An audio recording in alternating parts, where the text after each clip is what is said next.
What's going on, everybody, and welcome back to the channel. My name is Nathan, and on this planet we send it. And what we're going to be getting in today, well, we're going to be getting into redoing my kitchen backsplash. This is something that my wife and I wanted to get this done since we moved into the house, and I'm just now getting into it. So I do want to kind of say that I've decided to go ahead and edit this video to be more of a supplement for the other videos that are out there. Explicitly, there's a lot of professionals, and to be honest, I used the Home Depot video. They have two videos out there. They have one, I think, that was in 2021 that I use very frequently. They did a really good job on kind of stepping through that. Plus, I watched many other videos, but there were some things that I just didn't see covered well or covered at all, or maybe I just didn't see the video to where it was. So I'm creating this video to be more of a supplement for the professionals out there who do it and just maybe didn't explain some things for the DIY first-time doer, ever beginner like myself, and potentially for you too.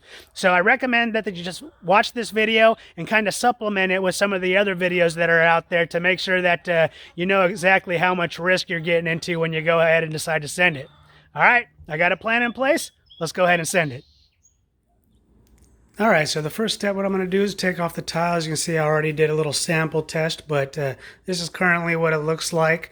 Wanted to get a feel for how easy it's going to take these tiles off. So I'm going to go ahead and set you guys up, and we'll go ahead and hop on the tile removal.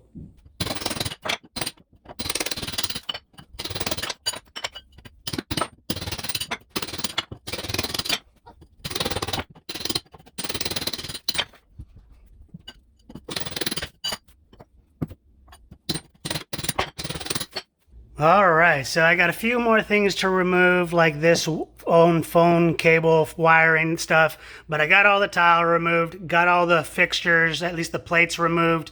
You're gonna see here as we kind of go around that I went a little too deep in some areas.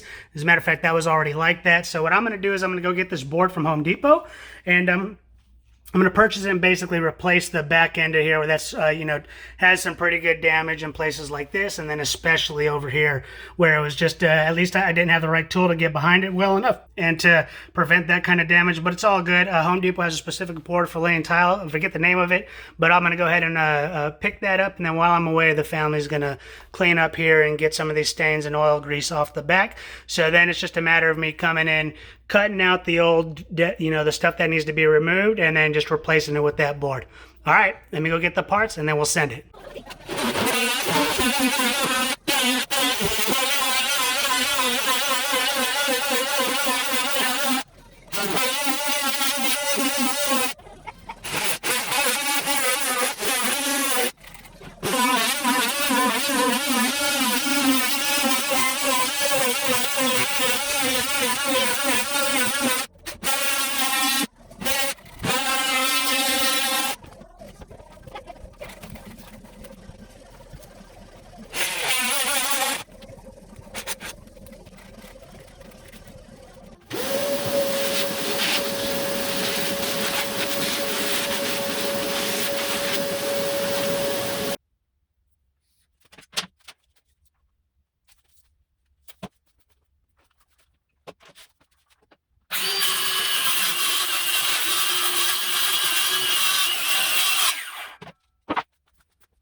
All right, good afternoon. Last night what I did off camera was I went ahead and I basically put in the backer board into position, and I did that, just was a lot of back and forth, cuts here, cuts there on the backer board, and also the wall to kind of get everything into place. Got a pretty snug fit, but there are some places to where the gaps are pretty big, so Home Depot actually recommends going through these gaps with some silicone caulk, and that's what I'm going to be adding here and going through these gaps right here. And then after that, what you're going to see me do is go ahead and put on, I forget the exact name of it, but it's that sort of mesh tape over the top of it, and then over the top of the mesh tape and the caulk, I'm going to go ahead and add on the putty and just kind of smooth it out. And then once we get done with that, we'll go ahead and move on to the next step.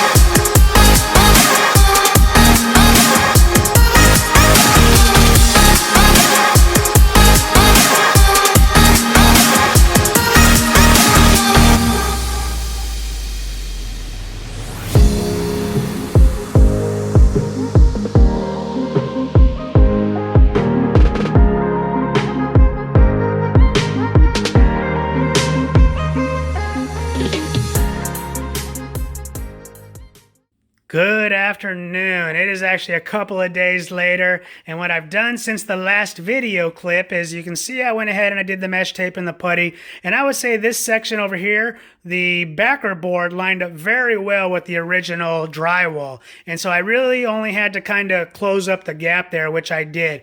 And then so that is ready for mortar and tiling here in just a second. We'll talk about what we're going to do.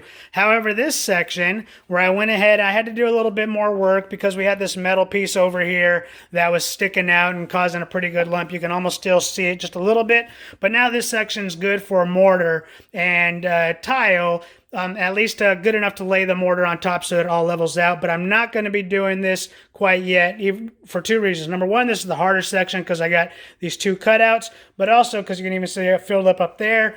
It was cracking, so it's cold to the touch. It shows me there's still a good amount of moisture in there. So I'm going to give this at least one more day to dry. But in the meantime, what you're going to see me doing right now is, in addition to test fitting, kind of what you see me doing here right now, I'm also going to be measuring and doing some mock-ups to get an idea of exactly what and where I'm going to be cutting.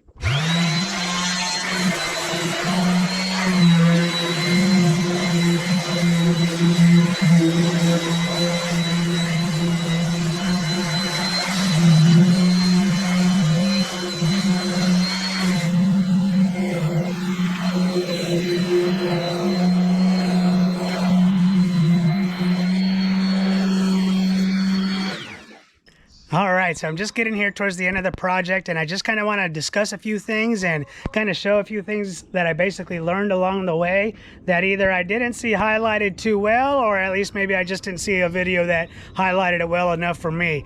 So the first thing that I want to talk about is, if you're going to be doing this mosaic style herringbone pattern for your very first DIY project, just know that you're accepting a lot of risk, and because it's not easy. Definitely if you're doing like subway tiles or, you know, just plain old rectangles or squares or something, it's going to be a lot easier for your first one, because the challenge is you're trying to get all of the grout lines to match up perfectly while you're working against gravity. And even when you're just laying it down on top of a counter trying to get all your measurements, even that's kind of hard to find the right, you know, grout line and get all, you know, the right gaps in there. So that's a challenge right there in its own. So along with that, I would highly recommend, if you choose to do it like I'm doing it, you know, just do small sections at a time, no more than about 3-4 tiles along, just to make sure that your measurements, you know, aren't getting completely out of whack. It's easier to sort of make some correction cuts if you only go about 3-4 tiles in, and then on the next round you can kind of adjust, and that's always quite a bit easier. Now, the other thing that I'm going to talk about is, what I'm going to show here, is that I didn't really see anyone talking about how to do some, you know, cuts on, you know, how to cut the tiles, or at least do it well. They kind of showed it, at least the ones that I saw showed, you know, them basically just cutting the tile. I'm going to say, if you're doing this sort of mosaic style, especially like the herringbone, just invest in the better wet rotation saw, circular saw, and just do it. I attempted to do the sort of scour and press method, and it just was, number one, probably was not doing it right, but it just wasn't cutting good at all. And especially given the fact that every single one of those would have had, like, every single tile would have had like 7-8 cuts in its own, it just would have taken way too long. So if you're going to do this for the first time, just go ahead and invest in the better saw, and that way you're going to go ahead and save some time. Now, on how to cut, I found tile face down best, you know, and definitely using the tape to kind of align your cuts is absolutely the way to go. When it starts getting a little bit towards the end, you know, you get higher risk of chipping off a part of the tile that you don't want to cut, so just be wary of that. And as far as you're going to have to make sure that there's always water coming out of the around the blade, and as soon as you see that you're not getting a good amount of water coming out, just stop your cut, fill it up with water, and press on. And if you're cutting a piece where the end doesn't really have much support, then it's very important to, what I found, to basically push the tile along the saw where you have lots of support where the webbing is behind the tile, and basically on the other side of the blade, just push the tile down, so because it's going to want to lift as you push the tile across the blade. So just hold it down, and that assists in preventing any sort of possible chipping. Not 100%, but it definitely reduces it significantly. Now, the other thing that I wanted to say is Home Depot actually recommended basically everywhere where you're going to put tile out, go ahead and put the backer board, you know, cut out the drywall and put the backer board there. I would say if you got an older home like I do, mine was in the early 70s, where you got kind of waves, you got two options. You can either do that, and you know, I would probably almost recommend it at this point, or you're going to have to kind of flatten the whole wall out with putty just to make sure, because when you're doing these tiles, they will find the grooves that the contours of the wall and try to sink into it. You can correct it with the spacers. By the way, the spacers are absolutely necessary. You can correct it with the spacers, but it's just you know, it's a little bit more tedious, and it would go a little smoother if you're just working with an overall flat surface. So highly recommend that. And then, as you kind of saw me, I've seen many people using sort of the trowel that's made for this. I'm probably not even saying the right term. I'll go ahead and put that in there. But the part that you basically apply the mortar at a 45, and then you kind of cut the lines into it at a 90-degree offset. What I would say is that's actually designed so that when you're cutting it in there, you're actually going all the way down to the wall and taking off the excess. And that's good to take off the excess, because then you don't receive all the excess grout coming through the grout lines. And I'm going to go ahead and insert this where it makes sense. But the other thing that I forgot to mention in sort of my lessons learned was that, at least for me, I found it easier when going around the different utilities, whether it be an outlet or a switch or something, was number one, to definitely make sure you pull the whole outlet or the switch out so that you can sort of tile down underneath it. Because the goal is, when you're done, those little fasteners that grab onto the drywall, you're going to want to grab those onto the tile when all said and done. And the other thing, at least with this sort of herringbone pattern that I chose to go with, I found it easier just to kind of pull out the squares that were in the vicinity of the outlet or the orifice that I was trying to go around. And then basically what I would do is I would just go and do small cuts on individual tiles and just fill it into the correct shape and dimension that I wanted. And at least that's what I found would be easier. I mean, I know that like the professionals are just laughing at me, and they're probably like ready to take it another 10 steps based on what I'm saying. So I would just say I highly recommend you watch the professionals, you know, but take these sort of lessons that I learned for the DIY beginner, you know, and then just while you're taking these into consideration, watch the professionals do it. And like I said, if this is the first time you're taking on a DIY project for the Backsplash, do an easier tile. You'll thank me. Or maybe if you do choose to take my recommendation, you'll have no idea how much you would have wanted to thank me if you didn't take this on. But if you're like me and you're willing to accept all this risk and you're gonna go ahead and just send it, then hey, that's what I did. Just go ahead and send it. And here's the Backsplash in its final glory. You know, given that, like I said, I'm a first-time beginner doing everything here for the first time, I think it came out pretty good. There might be something I need to come back and address, and I'll just kind of highlight it real fast. I used this trim piece back there. I think it kind of hides the corners pretty well. I think it looks just a little bit more professional, even though I'm 100% doing it for the first time. But I think I need to go and basically put a little bit of silicone to either side of that trim piece, and I think it'll kind of hide that sort of corner just a little bit more, just make it a little bit less, it'll make it a little bit more inconspicuous, and I think that'll probably be the way I need to go. But all in all, I think it came out pretty good. If you're going to go ahead and send it like I did, even though I highly recommend you at least get a bid or two from some professionals to do this if you want to do a pattern like this or similar to this. But I'm very happy with how it is, and I think it's going to hold us over. So I think what I'll do tonight is I'll get a picture of what it looks like in the evening, because can't really see some of my IKEA lighting underneath here, and I'm kind of curious to see what it looks like. So I think I'll at least put a photo at the end of this clip before we get to the outro.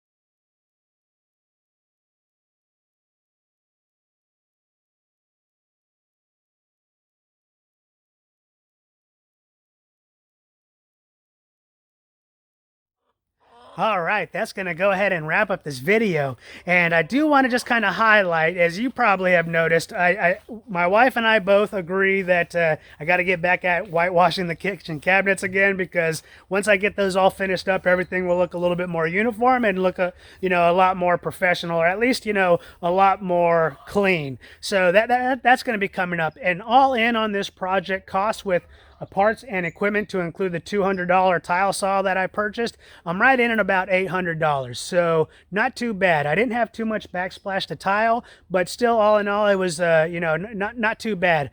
I still highly recommend you get at least 1 or 2 quotes from the professional before you compare how much it's going to cost you, and evaluating how much time is it. And also just understand it is a little nerve-wracking, and especially when you consider that, at least for me, every single stage I went to was kind of nervous getting into it, high anxiety even to a certain degree, but I just took my time. Family really wasn't pushing me too much. It just allowed me to go methodically through each step, and I was able to get it done, and I'm pretty pleased with where things are, even though I'm not a professional, especially given the fact that I did this for the very first time, DIY, first time ever for every single part. But anyways, thank you for watching. I hope you enjoyed this video, and I'll see you on the next one.